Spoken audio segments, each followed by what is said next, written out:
pourquoi c'est intéressant pour un mouvement révolutionnaire de cibler la technologie? Donc c'est intéressant pour deux raisons particulièrement. La première raison, c'est intéressant parce qu'en fait la technologie, c'est ce qui arme directement les classes dominantes. Donc là on pourra penser tout simplement au fait que c'est le pétrole, c'est l'électricité qui permettent de faire fonctionner la majorité des outils et des techniques de la police, de l'armée et même en fait du maintien de l'ordre public en général.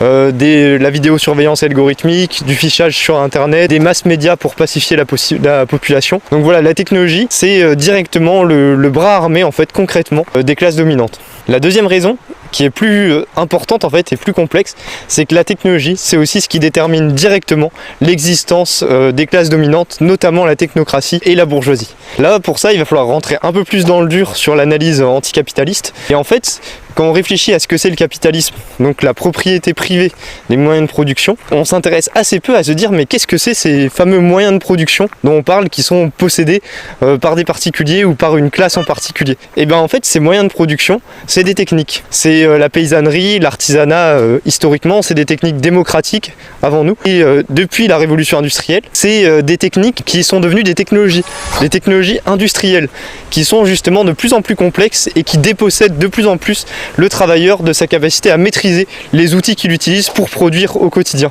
En cela, ces technologies-là, elles déterminent l'existence des classes dominantes. C'est ce que la technocritique nous enseigne. C'est-à-dire en complexifiant le processus de production, elles dépossèdent le travailleur et les travailleurs en général de leur autonomie vis-à-vis de ces moyens de production et donc elles les rendent dépendants des classes dominantes et finalement elles permettent ces technologies pour leur maintien et leur reproduction, pour les alimenter en électricité, en pétrole, en nouvelles pièces, en préfabriqués.